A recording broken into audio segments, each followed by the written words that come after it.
తమ్ముడు అక్క. ఓకేనా? ఎంతమంది వాళ్ళు?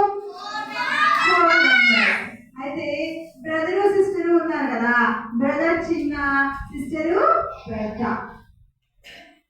అయితే ఆ సిస్టర్ పేరు ఏంటంటే డైజీ హాస్బోన్. పేరు చెప్పండి పిల్లలు.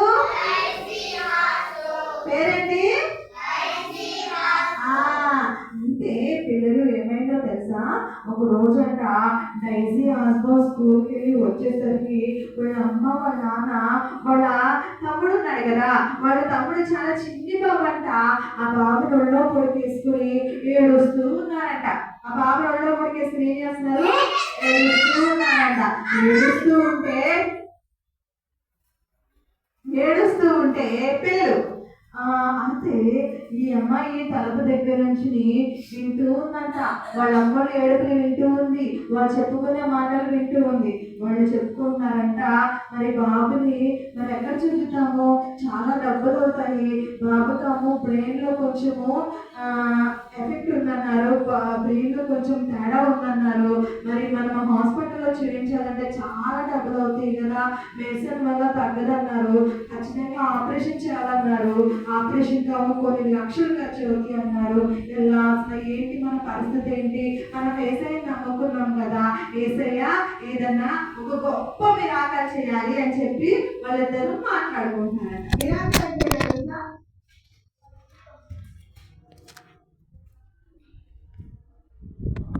మిరాకల్ అంటే ఏంటో తెలుసా? మిరాకల్ అంటే అద్భుతం.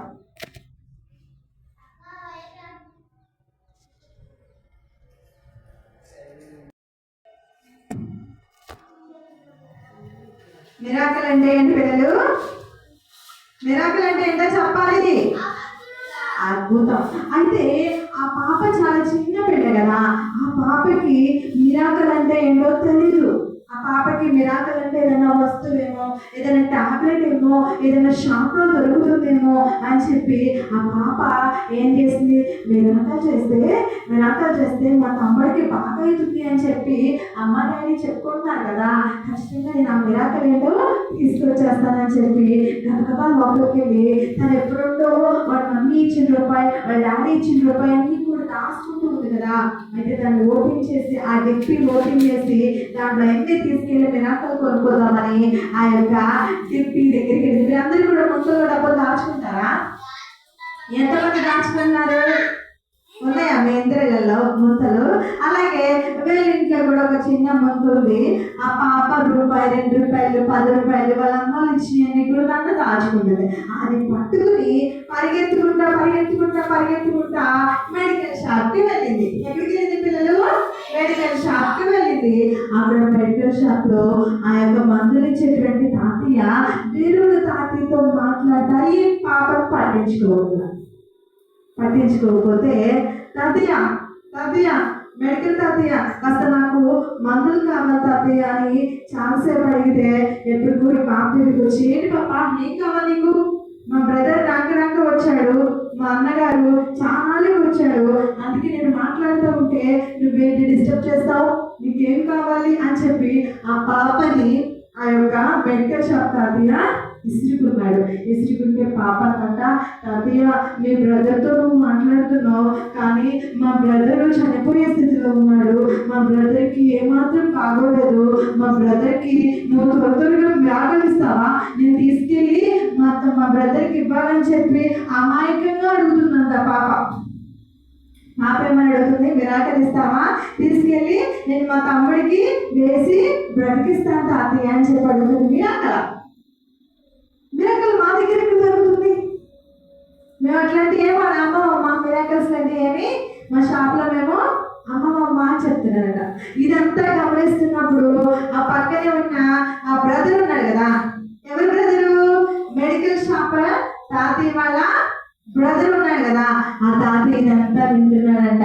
వింటుండి పాప ఎక్కడ మీ ఇల్లు, ఏమైంది మీ తమ్ముడికి అని చెప్పి అడుగుతుండే. తాతయ్య మా తమ్ముడికి బాగోలేదు తాతయ్య, మా తమ్ముడికి మిరాకల్ కావాలంట తాతయ్య అంటే, మీ ఇంటికి నన్ను తీసుకెళ్ళు అని చెప్పి ఆ తాతయ్య చెప్తే ఈ పాప ఆ తాతయ్య చేయి పట్టుకొని గబగబా రండి తాతయ్య రండి తాతయ్య రండి తాతయ్య అని చెప్పి వాళ్ళ ఇంటికి తీసుకెళ్తే అప్పుడు వాళ్ళ అమ్మ వాళ్ళ డాడీ వాళ్ళ తమ్ముడిని కింద పొడికేసుకుని ఊకు ప్రార్థన చేస్తారంట మోకాళ్ళు వేసి, ఏసయ్యా మా బాబు నువ్వు ఎలా బ్రతికిస్తావో మాకు తెలియదు ఏసయ్యా, నువ్వే గొప్ప విరాటం మా జీవితంలో చెయ్యేసయ్యా, ఏసయ్యా మా దగ్గర అంత డబ్బు లేదేసయ్యా, అంత స్తోమత లేదేసయ్యా, మీరే సహాయం చేయండి ఏసయ్యా అని చెప్పి మోకరించి ప్రార్థన చేస్తూ ఉండగా ఆ పాపతో పాటు ఆ మెడికల్ షాప్ దగ్గర ఉన్నటువంటి వాళ్ళ బ్రదర్ అనుకుంటున్నారు కదా తాతయ్య, ఆ తాతయ్య కూడా వచ్చాడట.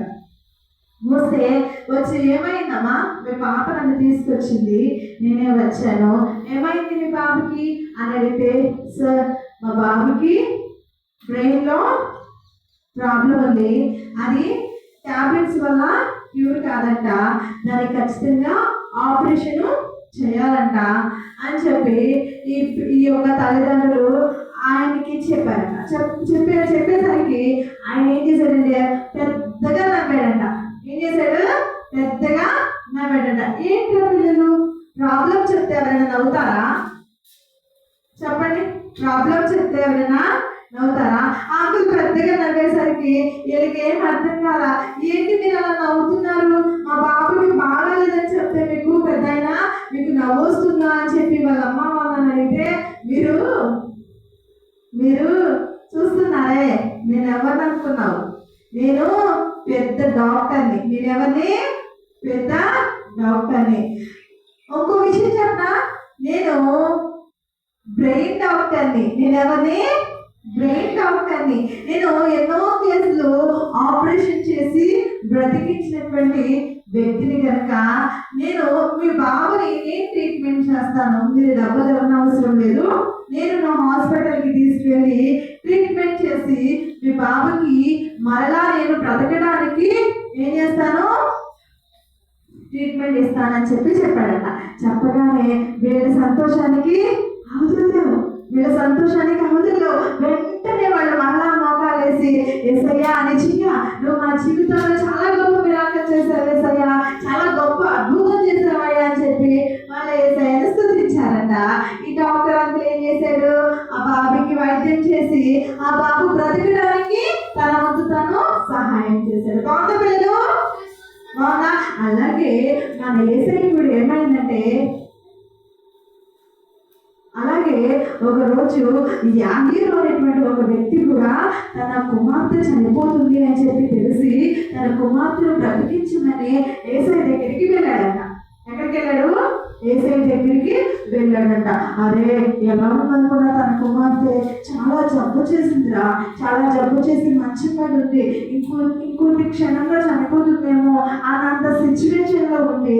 అప్పుడు గబగబా యేసయ్య కూర్చున్నటువంటి ఈ యాగీరు గబగబా పరిగెత్తుకుని యేసయ్య దగ్గరికి వెళ్ళి అడుగుతున్నారు కదా, ఏసయ్యా మా అమ్మాయి నా కుమార్తె చాలా సిద్ధమై ఉన్నదయ్యా, అయ్యా నువ్వు బ్రతికించగలవు కదా, చాలా మంది నువ్వు బాగు చేసావు కదా, చాలా మందికి నువ్వు ప్రాణం ఇచ్చావు కదా, నా కుమార్తెని కూడా బాగు చేసాయా అని చెప్పి యాగీరంకులు ఎక్కడికి వెళ్ళారు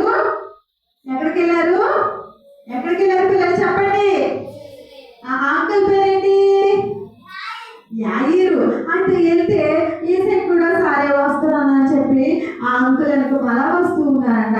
వేస్తూ ఉంటే మధ్యలో చాలా జనం అంట. ఇప్పుడు రాజకీయ నాయకులు మన ఊరు వస్తే ఎంతమంది జనం అంటారా? ఎంతమంది అంటారు? మనం ఇక్కడ ఉంటామా? అందరూ కూడా అక్కడే చుట్టేసేస్తారు. అవునా కదా? వెళ్తారా మీరందరూ? రాజకీయ నాయకులు కనుక అంటే సీఎం గారు, ఎమ్మెల్యే గారు మన ఊరు వస్తే మీరందరూ ఎక్కడికి వెళ్తారా? ఆయన చుట్టూ ప్లేస్ లేకుండా క్రౌడ్గా చాలా మంది అక్కడ స్పేస్ లేకుండా ఉంటారు కదా. అలాగే యేసయ్య చుట్టూ చాలా జనం ఉన్నారంట. ఆ జనంలో యేసయ్య నడుస్తూ ఉంటే అక్కడ కూడా వేరొక ఒక అమ్మాయి ఆ యేసయ్యని ముట్టుకోవడం వల్ల ఆమెకు స్వస్థత కలిగింది. ఇవన్నీ జరుగుతూ ఉంటే కొద్దిగా లేట్ అయిపోయింది. ఈ లోపు కబురు రానే వచ్చింది. ఏమని వచ్చింది అనుకున్నారు?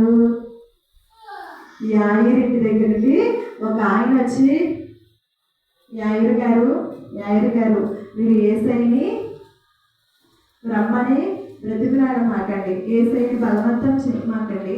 ఎందుకంటే మీ అమ్మాయి ఆల్రెడీ ఏమైపోయింది? చనిపోయింది. మీ అమ్మాయి ఆల్రెడీ ఏమైపోయింది? చనిపోయింది. కనుక బోధకుని యేసయ్యని మీరేం చేయొద్దు, విసిగించవద్దు అని చెప్తే యాయరికి కళ్ళమ్మటి నీళ్లు కారిపోతున్నాయి. దుఃఖంలో మునిగిపోయాడు. ఊపు ఏం చేస్తా ఉన్నాడు? యేసయ్య వైపే చూస్తా ఉన్నాడు. యేసయ్య యేసయ్య యేసయ్య అని చెప్పి యేసయ్య వైపే చూస్తూ ఉంటే ఆ యేసయ్య యాయిరు నడువు మీ ఇంటికి వెళ్దాం అని చెప్పి యాగిరి వెనక మాలే యేసయ్య కూడా యాగిరి ఇంటికి వచ్చేసరికి అరే నా ఇల్లు ఎలా ఉందో తెలుసా? శోకాలతో ఏడుపులతో గోల ఏడ్చేవాళ్ళు ఏడుస్తున్నారు, దుఃఖపడేవారు దుఃఖపడుతున్నారు. అలా చాలా జనసాంద్రంతో అక్కడ బాగా దుఃఖంలో మిగిలిపోయి ఉందట. అప్పుడు యేసయ్య నాకు కొంచెం ప్లేస్ ఇస్తారా అని చెప్పి ప్లేస్ అడిగి లోపలికి వెళ్ళి ఆ యొక్క కుమార్తె అలా పడుకుండడం చూసి యేసయ్య ఏమన్నాడు తెలుసా? యేసయ్య ఏమన్నాడంటే మీ అమ్మాయి చనిపోలేదు, మీ అమ్మాయి ఏం చేస్తుంది? పడుకుంది అని చెప్పాడట. మీ అమ్మాయి చనిపోలేదు, మీ అమ్మాయి పడుకుంది అని చెప్తే అందరూ నవ్వారంట. అందరూ నవ్వారు. ఎవరన్నా చనిపోయారా? నువ్వు నేను వెళ్ళి అదిగా అమ్మాయి చచ్చిపోలేదు ఆయన పడుకుంది అంటే అందరూ ఏం చేస్తారు? చెప్పావులే బాబు అంటారా? అది చెప్పావులయ్యా నీకు బాగా తెలిసినట్టు భలే చెప్తున్నాడు అంటే మా అందరికి తెలియదు. అక్కడ మేమందరం పిచ్చోళ్ళం, మాకు ఏమీ తెలియదు, వచ్చేవాళ్ళు పెద్ద అన్నట్టు వ్యవసాయం కూడా అలాగే అన్నారంట. అందరూ అలాగే అన్నారంట. మేము చూడకుండానే, మేము సెర్చ్ చేయకుండానే, మేము తేల్చుకు ఇలా చెప్పేసామంటారా? నిజంగా ఆ పాప చనిపోయిందని చెప్పి అందరూ నవ్వుతున్నారంట. నవ్వుతుంటే ఆయన చెప్పిన మాటలు వెళ్ళి నవ్వుతూ ఉంటే అప్పుడు యేసయ్య వాళ్ళందరూ అక్కడ వదిలిపెట్టి వాళ్ళ అమ్మని నాన్ని ఇంకా తనతో పాటు ఇద్దరిని తీసుకుని లోపలికి వెళ్ళి తలుపేసి ఇలా చేయి పట్టుకున్నాడు. పడుకున్న ఆమె చెయ్యి ఇలా పైకి ఎప్పుడ పట్టుకొని ఏమన్నాడు అనుకున్నా? తల్లిదాకుమి అన్నాడంట. ఏమన్నాడు? తల్లిదాకుమి అన్నాడు. తల్లిదాకుమి అంటే అర్థం ఏంటో తెలుసా? చిన్నదానా లే. ఏంటి? చిన్నదానా లే. అప్పుడు ఆ చిన్నదంట వెంటనే ఎప్పుడైతే తల్లిదాకుమి అన్నాడో యేసయ్య, వెంటనే ఆ యొక్క మంచం మీద పడినటువంటి ఆ చనిపోయినటువంటి ఆ చిన్న పాప, ఆ పాప వయసు ఎంత తెలుసా? 12 years. ఎన్ని సంవత్సరాలండి? 12 years. ఆ 12 సంవత్సరాల పాప లేచి కూర్చుందంట. ఒకసారి అల్లే చెప్పండి. మన యేసయ్య మిరాకిల్ చేశాడా పిల్లలు? మన యేసయ్య యాయిరు కుమార్తె విషయంలో చాలా గొప్ప మిరాకిల్ చేశాడు. డైజీ హస్బెండ్ వాళ్ళ తమ్ముడి విషయంలో కూడా మిరాకిల్ చేశాడా లేదా? చేసాడా? డైజీ హస్బెండ్ వాళ్ళ తమ్ముడు బ్రతికాడా? అవునా? అనుకోండి, ఇదిగా డాక్టర్ అంకుల్ రావడము, ఆ బాబుని చూడడము, వైద్యం చేయడము, యేసయ్య అలా మిరాకిల్ అక్కడ చేస్తే, ఇక్కడ బైబిల్ గ్రంథంలో అయితే యాయిరు కుమార్తె చనిపోయినటువంటి వ్యక్తిని మన యేసయ్య, ఎవరేసయ్య? మన యేసయ్య. ఎవరేసయ్య? వేరే యేసయ్య. ఎవరేసయ్య? చెప్పండి ఆకులు. ఎవరేసయ్య? మన యేసయ్య యాయిరు అంకుల్ కుమార్తెను బ్రతికించాడు. ఒకసారి అందరూ చప్పట్లు కొట్టండి పిల్లలు.